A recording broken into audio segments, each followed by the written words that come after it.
Dave in Dryden, Michigan. Dave, thanks for listening. You're on with Jimmy Akin. Hello. Howdy. I had a question from my travels the other day. I was on a plane, and I didn't want to freak people out by praying out loud, so I was praying to myself, and praying to God. After I finished those prayers, I was going to pray to a saint. And I got to thinking, well, I know that God can hear my heart, my mind, but how does a saint hear a silent prayer? Does God say, hey, St. Bob, I heard Dave praying and he wants you to ask me for this? Or how do those prayers get to the saints?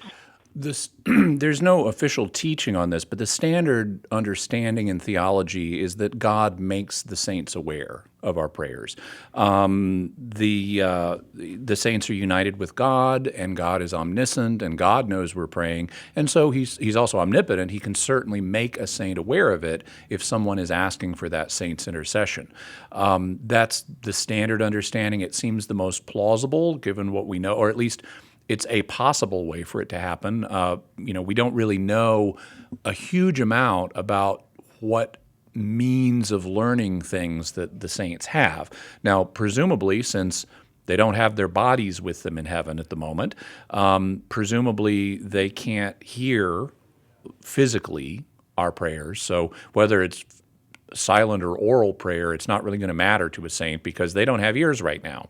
And even if they did, they're not here physically, locally, and so they couldn't hear naturally anyway.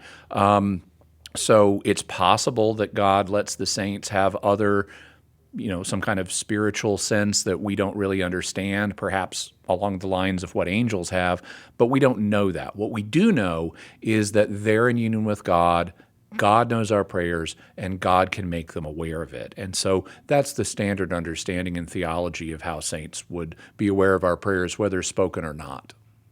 Okay, Daniel?